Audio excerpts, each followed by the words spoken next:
Let's talk UFC main event this past weekend. Paul Felder, Rafael dos Anjos. What a story. When we said goodbye last Monday, we were debating, is RDA going to have an opponent? Is it going to be, someone like Alex Hernandez? In the end, a couple hours later, we found out it was your broadcast partner, Paul Felder. And the story was that he took the fight on 5 days notice, which technically is true, but really he took it on 3.5 days notice, if you ask me, because he had 3.5 days to drop from low 180s to 156. He ended up being the first guy to step on the scale.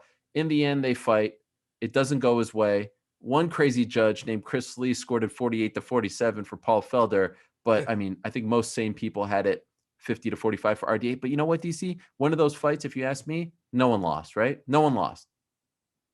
Nobody lost. And honestly, there's a lot to be made about Felder taking the fight on such short notice and RDA accepting the fight. We talked about this last week. We talked about how guys don't generally just stay on the card, especially a former champion like RDA. RDA took the fight, ended up getting, honestly, in terms of rankings, a bigger fight because Felder was in the top 10. Islam's like 12 right now. Fought a fantastic fight. Looked like himself. I mean, big, strong, kicks unbelievably hard. His wrestling was on point. He implemented the greatest. He fought the fight that he had to fight. Even if Paul had a full camp, I believe it's a difficult matchup when RDA is on fire like he is. And I talked to Paul about this. I said, hey, you're a guy that started kind of as Cowboys training partner, and then you're at Rufus Sport, and that's Pettis' gym. I go, but you fought RDA better than either of those guys on 3 days' notice. I mean, that says a lot. If he'd had more time to wrestle, I think he'd have did better. But I just believe that RDA motivated at 155 is a problem for everybody. He's a real problem. So a couple of good pieces of news to come out of this fight, in addition to the fact that Felder showed up and saved the day. He announced that he won't be retiring, right? There was some talk that maybe he was done after the Dan Hooker fight back in February. And even going into this fight, maybe this would be the swan song. And he's like, all of a sudden, I feel rejuvenated. It was great. For a guy who's never fought for a belt, who's always kind of been in that mid-tier, to see the entire MMA community rally around him and show him some love this past Saturday, to fight like that, really special and something that's really unique to our sport, because even in boxing, you don't get stories like this, right? You don't get top guys coming out and saving the day. But you know what? It was almost symbolic in many respects of RDA's career. This guy is one of the most overlooked, underrated fighters in the history of the sport, a former champion who has literally fought them all, right? Like even when he went up to 170, he fought Kamaru, he fought Leon Edwards, he fought Colby Covington, he fought everyone at 170 and 155. And I almost forgot, DC, that this was his return to 155, right? Like none of that was discussed all week. Nothing was made of the fact that he was coming back after a 3-year layoff to 155. I think, even though he's 36, I think RDA has a run left in him at 155. No, he does. If he could get the weight cuts figured out, I think he could be a solid player again. Well, think about the fight, right, with Felder last weekend and the way that he won the fight. You believe that a fight with Dan Hooker, a guy who has the same type of skill set as Paul, would not look similar, in a way that RDA could try to implement that same game plan? Now, I'm not saying he's going to beat Dan Hooker, but we saw how close Paul and Dan Hooker was. A lot of people felt Felder won that fight. So there are matchups within the top 5 of the division that RDA matches up really well, and getting a win over number 7 puts him right back on track to where he wants to be. It's a massive moment. But you're right, though, man. Like, the focus was on Felder, as it should have been, right? Because of him cutting all the weight and taking the fight on such short notice. But RDA showed everybody that, listen, it takes 2 to tango.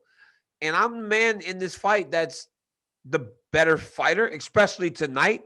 And I'm going to get the job done. I remember watching early in the fight, and you saw how it almost felt like the show pivoted, and it was built around Paul and everything that it meant to him in terms of what his father meant to him, and him taking the fight on short notice. And I remember thinking to myself, like, RDA is not just here to take part and participate in the Paul Felder story.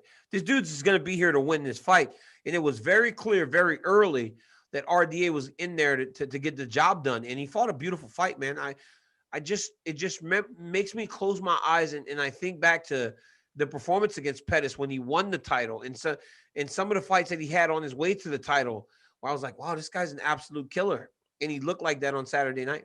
We forget that his last fight at lightweight 3 years ago was against Tony Ferguson, a fight he lost to, Tony Ferguson, we know who he is and who he was 3 years ago. Prior to that, it was the Eddie Alvarez fight. So he left very much at the top of the lightweight division, moved to 170, clearly wasn't the good weight class for him because I think he was a little too small. Yeah. And him fighting at 155 now, I wonder if all of a sudden, because look, we know who the creme de la creme of the 155-pound division is. Obviously, Khabib is still there, sort of, and we'll get to him in a bit. But there's Conor, there's Poirier, there's Michael Chandler, there's Tony Ferguson, right? You mentioned Dan Hooker.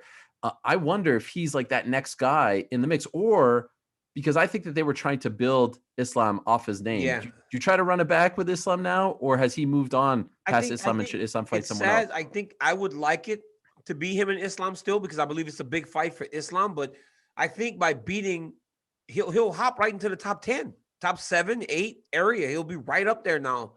And I'm sure RDA and his team will start looking forward, right? Because now him coming back down to 155, it looks exciting to fight Islam. But now when you come off of a win like that, he'll probably start saying, why can't I fight Dan Hooker, who isn't scheduled to fight, is he?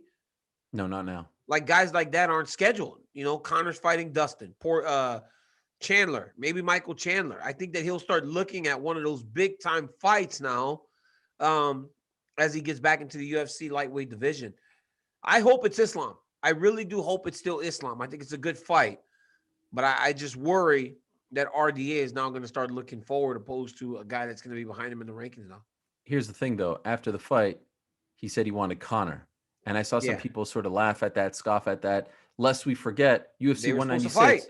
They were supposed to fight. And I always felt bad for RDA. It's amazing. What's so amazing? I was thinking about this morning. Think about how the history of this sport and this company, the UFC, would be completely different if that fight actually happens at UFC 196. Because then he wouldn't have fought Diaz. You don't get the 2 Diaz fights. You don't get the UFC 205 moment at Madison Square Garden with the 2 belts. Who knows if you even get the Mayweather fight, right? No, I know. So much change as a result. It would be nice if they could run it back. And one forgotten piece of history, DC, before the Brooklyn incident at Barclays Center a couple of years ago, the plan was for RDA to fight Conor for the interim welterweight title in Brazil in May of that year. A lot of people don't know this. I reported at the time.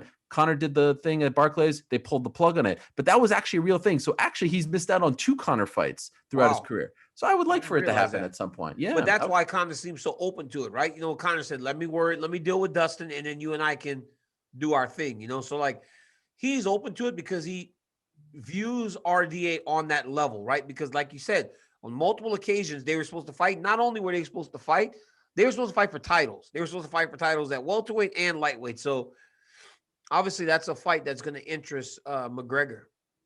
Would you call an audible on Dustin and do RDA versus? No, man, I'm giving Dustin this fight, man. Leave Dustin alone, man.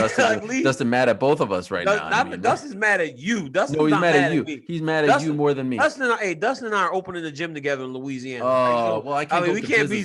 That's how you soften them up. We can't be so mad at each other that we're going to open a gym together in our hometown. But listen, these sensitive fighters, man. Here we are each and every week. We talk about these fighters. We try to help them. We try to guide them. They get mad at you, boy. They get mad at you. A little constructive criticism, and boom, they turn on you in a second. And then when you try to tell them, like, listen, man, I'm doing you a favor, they call you soft. Because I know they called you soft last week. Oh, Ariel, you're getting soft. Oh, yeah. Everybody stop taking everything so personally. You know what Dustin told me a couple weeks ago? He said, you getting soft, DC. I can't even joke with you no more. I was like, wow, DC. Yeah, you know what he said to me? He said, you're getting soft, Ariel, like your friend DC. Oh, my goodness, Dustin. Come on, my brother. Why you doing me like that? Hey, Dustin, listen. Call me soft in retirement, but don't put me on the same level as Ariel, man. Come on, man. Don't do that. Don't put me on the same level as Ariel. Hey, could we go back, though, like, in this whole RDA, we'll get to Dustin and DP in a second. Excuse me, yes. Dustin and Conor in a second. But yes, go ahead. But when in this whole thing, right, when we give RDA, as we give him his credit, where it seemed like going into the fight, people were overlooking him. Now, in hindsight, we have to remember what Paul Felder did. But listen to this, though. Yesterday, I'm at my house, and I had gotten the call, right? When Paul Felder took the fight, it started a ripple effect. Michael Bisping's doing a movie. Hats off to Mike. He's a fantastic actor. He's going to England now to do a new movie. So he's off of the Contenders. Felder was there to call the fights and do the Contender Series on Tuesday. So I get the call, Felder's fighting, DC. We need you on Tuesday. And I'm You got to come. I'm like, okay. So I'm ready to go. Felder fights in old Paulie Red Stash. Hey, that's my boy Paulie Red Stash from Philly. Fights the fight. Comes out on Sunday. He's laying in bed. I get a call. DC Felder wants to lay in bed for a couple of days, recover. He's good to work if you don't want to. I'm like, wait, what? They're like, I was like, what a legend. Bro. Wait, so he's going to do the Tuesday Paul Contender Felder's Series? doing the Contender Series tomorrow. Wow. Paul Felder, and listen to the week Paul Felder had. Listen to the week that old Paulie Red Stash from Philly had. Takes the fight on 3.5 days' notice. On Thursday, weight cut is so difficult. I heard from Ian Larios, it was one of the hardest weight cuts ever. But Paulie, the gangster he is, makes the weight. Not only does he make the weight, he fights 25 minutes against a former champion in RDA. Showed up first on the scale, by the way. Showed up first. You said some fights you don't lose. Paul Felder doesn't lose. No. Because on Sunday, I get the call from Felder. He's all marked up. DC, what's up? I go, Paul, I'll step aside because this is the stuff that legends are made of. Yeah. This right here, this is a moment, Paul, people don't forget this. The upper brass doesn't forget this.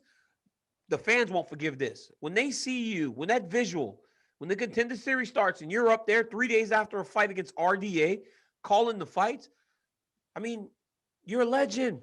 Paul Felder tags in, DC, I'm in. I'll do it. Wow. I'll work the contenders. This dude's working tomorrow. 3 days after that fight, he's going to put back on his nice suit and he's going to call those Contender Series fights. That's Paul Felder for you. People talk about good guys in the sport, right? And you're almost tempted to believe that it's fake, right? Like, oh, this guy's putting on. This is an act. It's not an act with Paul Felder, man. He's that guy. He really is that guy. He's great at his job. He fought his butt off for 25 minutes against RDA. Yeah, he lost, but did he really? And then on Tuesday night when the contenders start, Paul Felder will be sitting at that table calling those fights. That is gangster.